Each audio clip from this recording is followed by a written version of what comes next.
श्री कृष्ण। राधे राधे। ओम नमः शिवाय। श्रीमद् भागवत गीता की नित्य श्रवण करने से हमें 1000 गोदान के बराबर पुण्य फल की प्राप्ति होती है और हमारे सभी पाप कर्म नष्ट हो जाते हैं। आज मैं आपको श्रवण कराने जा रही हूँ श्रीमद् भागवत गीता की 9वें अध्याय का महात्म्य। आप इस महात्म्य को अंत तक पूरी श्रद्धा के साथ प्रसन्नचित मन से श्रवण कीजिएगा और कमेंट बॉक्स में ओम नमो भगवते वासुदेवाय नमः जरूर लिखिएगा। महादेव जी कहते हैं, पार्वती जी, अब मैं आदर पूर्वक 9वें अध्याय का महात्म्य का वर्णन करूंगा। तुम स्थिर होकर सुनो। नर्मदा के तट पर महिष्मती नामक एक नगरी है। वहाँ माधव नाम के एक ब्राह्मण रहते थे जो वेद वेदांगों के तत्वज्ञ और समय समय पर आने वाले अतिथियों के प्रेमी थे। उन्होंने विद्या के द्वारा बहुत धन कमाकर एक महान यज्ञ का अनुष्ठान आरंभ किया। उस यज्ञ में बलि देने के लिए एक बकरा मंगाया गया।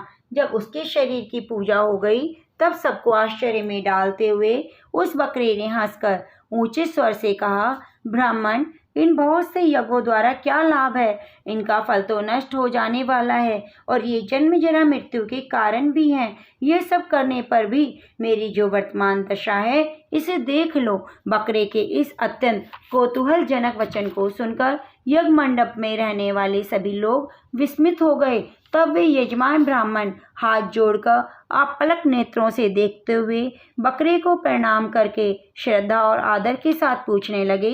ब्राह्मण बोला, आप किस जाति के थे? आपका स्वभाव और आचरण कैसा था और किस कर्म से आपको बकरे की योनि प्राप्त हुई? ये सब मुझे बताइए। बकरा बोला, ब्राह्मण, मैं पूर्व जन्म में ब्राह्मणों के अत्यंत निर्मल कुल में उत्पन्न हुआ, समस्त यज्ञों का अनुष्ठान करने वाला और वेद विद्या में प्रवीण था।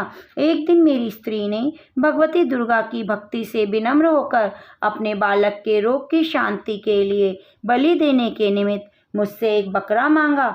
उसके बाद जब चंडिका के मंदिर में वह बकरा मारे जाने लगा, उस समय उसकी माता ने मुझे शाप दिया, ओ ब्राह्मणों में नीच पापी, तू मेरे बच्चे का वध करना चाहता है, इसलिए तू भी बकरे की योनि में जन्म लेगा। द्विश्रेष्ठ, तब कालवश मृत्यु को प्राप्त होकर मैं बकरा हुआ।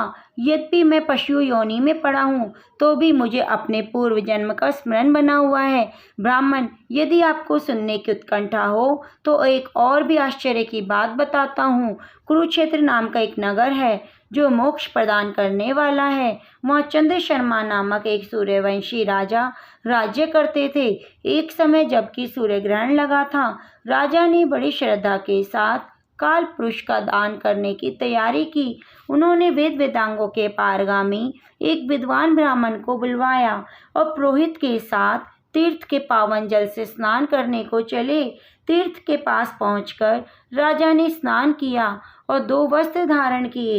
फिर पवित्र और प्रसन्नचित होकर उन्होंने श्वेत चंदन लगाया और बगल में खड़े हुए पुरोहित का हाथ पकड़कर तत्कालोचित मनुष्यों से घिरे हुए अपने स्थान पर लौट आए। आने पर राजा ने यथोचित विधि से भक्ति पूर्वक ब्राह्मण को काल पुरुष का दान किया। तब काल पुरुष का हृदय चीरकर उसमें से एक पापात्मा चांडाल प्रकट हुआ। फिर थोड़ी देर के बाद निंदा भी चांडालिका के रूप धारण करके काल पुरुष के शरीर से निकली और ब्राह्मण के पास आ गई। इस प्रकार चांडालों की वह जोड़ी आंखें लाल किए निकली और ब्राह्मण के शरीर में प्रवेश करने लगी। ब्राह्मण मन ही मन गीता के 9वें अध्याय का जप करते थे और राजा चुपचाप यह सब कौतुक देखने लगे। ब्राह्मण के अंतःकरण में भगवान गोविंद शयन करते थे, वे उन्हीं का ध्यान करने लगे। ब्राह्मण ने अपने आश्रयभूत भगवान का ध्यान किया।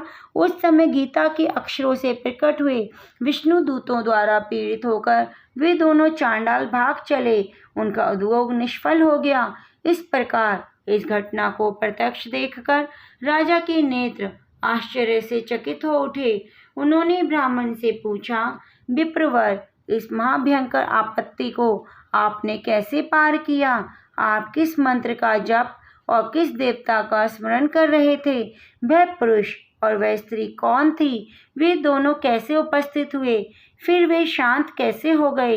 ये सब मुझे बतलाइए।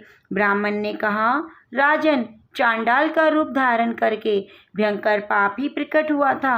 वह स्त्री निंदा की साक्षात मूर्ति थी। मैं इन दोनों को ऐसा ही समझता हूँ। उस समय मैं गीता के 9वें अध्याय के मंत्रों की माला जपता था। उसी का महात्म है कि सारा संकट दूर हो गया। माईपते, मैं नित्य ही गीता का 9वां अध्याय का जप करता था। उसी के प्रभाव से प्रतिग्रह जनित आपत्तियों से पार पा चुका। यह सुनकर राजा ने उस ब्राह्मण से गीता के 9वें अध्याय का अभ्यास शुरू किया। फिर वे दोनों परम शांति को प्राप्त हो गए। यह सुनकर ब्राह्मण ने बकरे को बंधन से मुक्त कर दिया और गीता के 9वें अध्याय के अभ्यास से परम गति को प्राप्त किया। बोलो विष्णु भगवान की जय। ओम नमो भगवते वासुदेवाय नमः। ये भक्तों, श्रीमद् भागवत गीता के महात्म्य को अंत तक सुनने के लिए आपका बहुत बहुत धन्यवाद। आप हमारे चैनल को सब्सक्राइब जरूर कीजिए और बेल आइकन को दबाना ना भूलें। अगले अध्याय के सार के साथ आप हमारे चैनल से इसी प्रकार जुड़े रहिए।